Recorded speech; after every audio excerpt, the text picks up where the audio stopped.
Bonjour à toi. Eh bien, en ce dimanche, j'ai décidé de faire une vidéo un petit peu particulière où en fait je vais te demander ton avis car je suis en grande interrogation par rapport à la réalisation du bassin que je veux faire sur mon terrain où en fait je m'interroge sur la manière qui me semble la plus logique, la plus facile, aussi la moins coûteuse parce que vraiment ça fait partie des critères que je mets dans la balance, de essayer de trouver le moyen, la solution, pardon, la moins coûteuse possible également. Donc je passe de l'autre côté de la caméra et je t'explique ça. Nous sommes donc dans le potager et là, alors je vais redétailler un petit peu le projet. C'est que là où je suis, donc je suis à côté de l'espace détente. Il y a ici, on peut deviner, tu vois, la forme du bassin. Là, on est dans un coin. Et donc, l'idée, si tu veux, c'est que ce bassin, il va être comme ça. Il va passer là, entre les planches. J'essaie vraiment d'être précis avec le doigt. Après, hop, il va revenir comme ça, jusque la pelle que l'on voit là. Et il revient vers moi. Donc ça fait, si tu veux, à peu près 8 mètres par 3. Ça signifie, je prends un peu de recul, que cet espace que l'on voit ici, et j'essaie vraiment d'être précis, voilà, jusque là, que tout cet espace là que je couvre de ma main, jusque là, voilà, tout cet espace là va devenir un bassin. Ça fait à peu près 8 mètres par 3. Et alors, l'interrogation que je me posais, tu vois, au départ, j'avais envie de tout creuser, puis après peut-être de mettre une bâche, peut-être de couler du ciment, etc. Mais si pour couleur, tu vois, j'ai déjà commencé il y a longtemps de ça, ça fait ma réserve de terre à creuser un peu. Donc c'était peut-être une erreur. Je t'explique pourquoi. À ce niveau-là, là juste, alors j'ai vraiment un tout petit peu dégagé, tu vois, de la largeur de la pelle. J'ai commencé à faire une tranchée. Ça, c'est le chemin que suit, comme ça, le long. Ça, c'est voilà, le bord du bassin. À ce niveau-là, donc là, j'ai fait cette petite tranchée pour t'illustrer ma réflexion. L'idée, ce serait de creuser, alors là, la terre est très dure, mais voilà, ce serait de creuser une tranchée tout le long, tout le tour du bassin, pour ensuite, alors là, c'est vraiment l'idée, dans cette tranchée, de descendre très très très profond, pour permettre d'arriver à la profondeur que je veux. Donc ça va être logiquement du 2 mètres. Et alors peut-être qu'il faudra que je fasse en 2 fois, je sais pas. Parce que peut-être que ça va être difficile d'avoir une tranchée comme ça de 2 mètres et puis que ça se tienne bien. Voilà. J'attends ton avis à ce niveau-là. Donc voilà, ma première idée, ce serait ça. Aujourd'hui, en tout cas, j'en suis arrivé à ça. C'est de me dire, faire la tranchée comme cela, tout le long. Donc cette tranchée-là, tu vois que j'ai un peu commencé là à illustrer. C'est la faire tout le long comme ça du bassin, tous les côtés, pour ensuite pouvoir faire venir une toupie, parce que je ne me vois pas faire autant de béton, et couler le béton dans cette tranchée. Alors je suis en train de réfléchir en même temps, je me dis qu'effectivement si je creuse qu'un mètre, après je ne vois pas comment je vais creuser en dessous pour couler en dessous, ce serait idiot. Donc je n'ai pas le choix. En gros, il faut que je creuse 2 mètres de profondeur, si je veux 2 mètres, et que ça puisse faire la tranchée dans laquelle je vais couler le béton.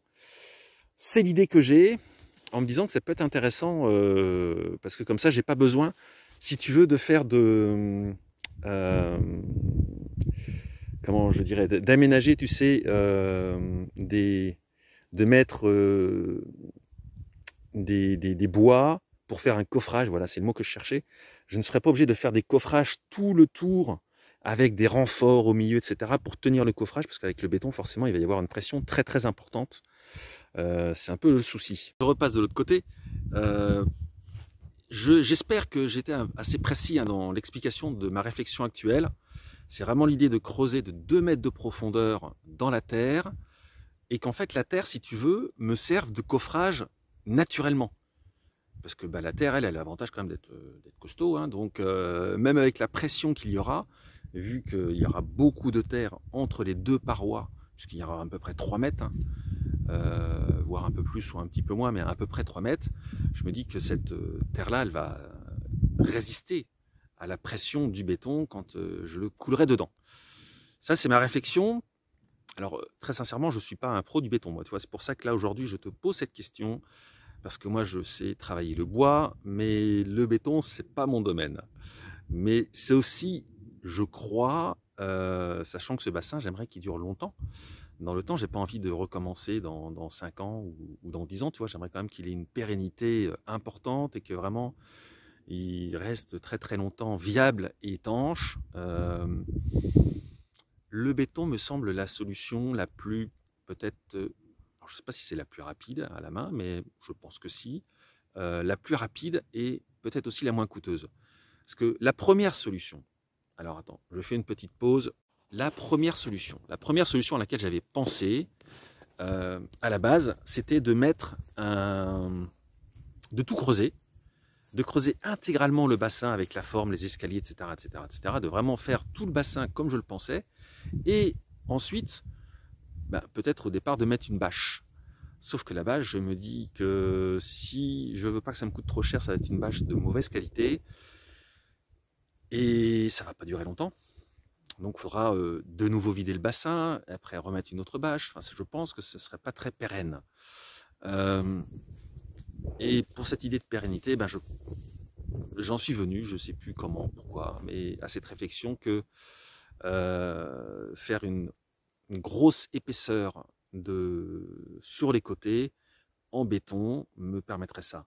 Et comme ça, l'idée, c'est qu'après, une fois que j'ai fait cette grosse épaisseur-là, je finis de creuser, une fois que le béton est séché, je finis de creuser tout le centre du bassin et je peux après couler le fond.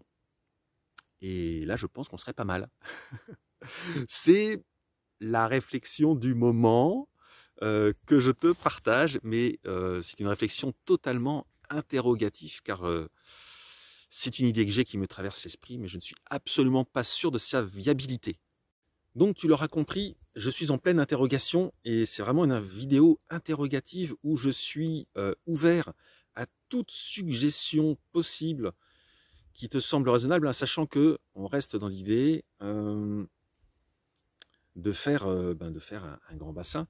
Alors j'ai eu aussi, je te pose la question et la suggestion que l'on m'a faite de 2 amis qui sont chers, et que la suggestion, je l'avais trouvée intéressante, c'était déjà de commencer par la moitié du bassin.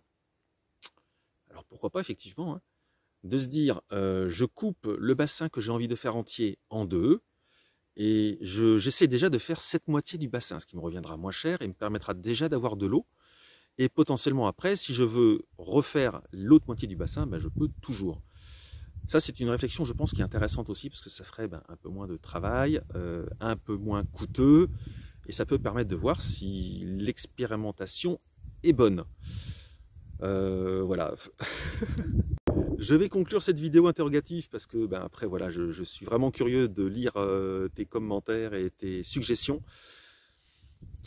Tu l'auras compris, vraiment, dis-moi tout ce qui te vient à l'esprit, tout ce qui te traverse. Tu peux également me dire que je suis complètement idiot et qu'il y a d'autres solutions qui existent et qui seraient les bienvenues par rapport à ma réflexion actuelle. Je suis vraiment ouvert absolument à toute suggestion et proposition et critiques, vraiment, parce que c'est ainsi qu'on apprend et qu'on se construit. Donc plus j'aurai d'avis et mieux peut-être je pourrai me créer mon propre avis. Donc voilà, je te remercie énormément d'avoir regardé cette vidéo. Je te remercie d'avance de me laisser des commentaires pour vraiment essayer de me permettre d'avancer dans cette réflexion. Et je te souhaite un très beau dimanche. Au revoir.